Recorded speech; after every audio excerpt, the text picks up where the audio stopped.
हूं आपके साथ निशा सिंह। चाणक्य न्यूज इंडिया के खास कार्यक्रम राजनीति में आपका स्वागत है।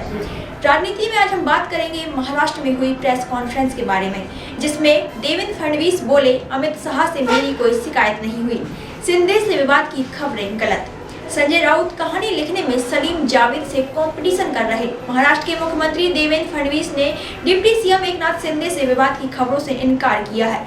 उन्होंने कहा कि डिप्टी सीएम एकनाथ शिंदे ने अमित शाह से मेरी कोई शिकायत नहीं की है। शिवसेना उद्धव गुट के सांसद संजय राउत कहानी लिखने में बॉलीवुड के मशहूर लेखक सलीम जावेद से कंपटीशन कर रहे हैं। फडणवीस सोमवार से शुरू हो रहे विधानसभा के बजट सत्र से पहले डिप्टी सीएम शिंदे और अजित पवार के साथ प्रेस कॉन्फ्रेंस कर रहे थे। उन्होंने कहा, कोई युद्ध नहीं है। जो लोग हम दोनों को जानते हैं वे जानते होंगे कि जब हम साथ होते हैं तो क्या करते हैं। हम लोग एकजुट होकर काम कर रहे हैं। शिवसेना प्रमुख शिंदे ने कहा कि बस इतना हुआ है कि फडणवीस और मैंने अपनी कुर्सियां बदली हैं, केवल अजित पवार की कुर्सी वही है। इस पर अजित पवार ने शिंदे से मजाकिया लहजे में कहा, अगर आप अपनी कुर्सी नहीं बचा पाए तो मैं क्या कर सकता हूँ। इस पर तीनों जोर से हंसने लगे। शिंदे ने मीडिया से कहा, आप जितनी भी मेहनत से संघर्ष हवाला देकर ब्रेकिंग न्यूज बनवाने की कोशिश करें, हमारा गठबंधन टूटने वाला नहीं है। इतनी तेज गर्मी में कोल्ड वॉर कैसे हो सकता है, सब कुछ ठंडा है। इस पर शिंदे के बगल में बैठे फडणवीस मुस्कुराने लगे। फडणवीस की शिकायत के दावों को भी नकारा। मुख्यमंत्री एवं उनके सहयोगियों ने शिवसेना नेता संजय राउत के इस दावे को भी खारिज कर दिया कि शिंदे ने सुबह 4 बजे पुणे में गृह मंत्री अमित शाह से मुलाकात कर फडणवीस के खिलाफ शिकायत की थी। शिंदे ने कहा कि शाह भाजपा के नेतृत्व वाले एनडीए के नेता हैं। पवार ने कहा कि यह सुबह 10 बजे की शिष्टाचार मुलाकात थी। फडणवीस ने कहा कि वह भी बैठक में मौजूद थे। राउत ने रविवार को शिवसेना के मुखपत्र सामना में दावा किया था कि 22 फरवरी को पुणे के कोरेगांव पार्क स्थित एक होटल में बैठक हुई थी। 57 विधायकों के नेता शिंदे को शाह से मिलने के लिए सुबह 4 बजे तक जागना पड़ा। शिंदे ने कहा कि संजय राउत के दिमाग में केमिकल लोचा है। शिंदे के मेडिकल सेल बनाने से शुरू हुई अनबन की खबरें। महायुति सरकार में अनबन की खबरें तब चर्चा में आई जब शिंदे ने मुख्यमंत्री रिलीफ फंड के जैसा मेडिकल सेल बना दिया।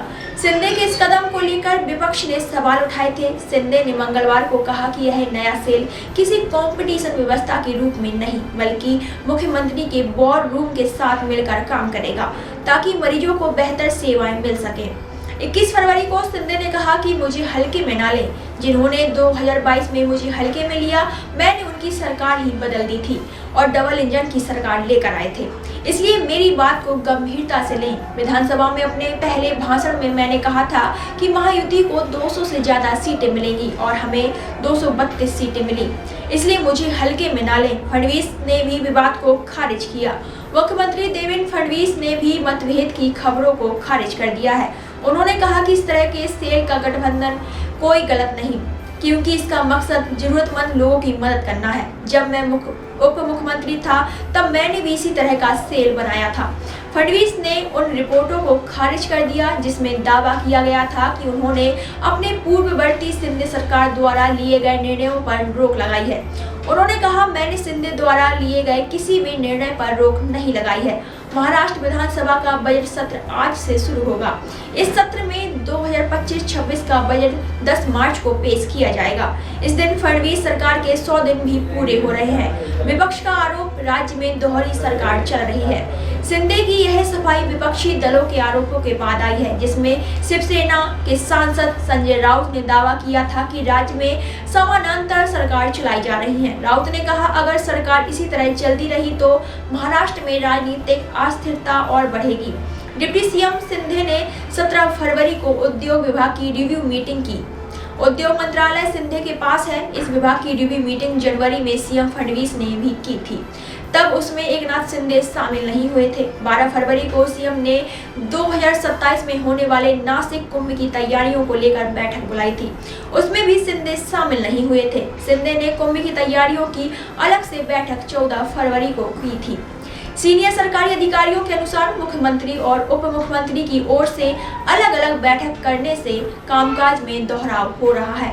इससे न केवल समय की बर्बादी हो रही है, बल्कि विभागों का कामकाज भी प्रभावित हो रहा है। आज की राजनीति में इतना ही। और भी राजनीतिक मुद्दों को लेकर के फिर लौटूंगी, तब तक के लिए धन्यवाद।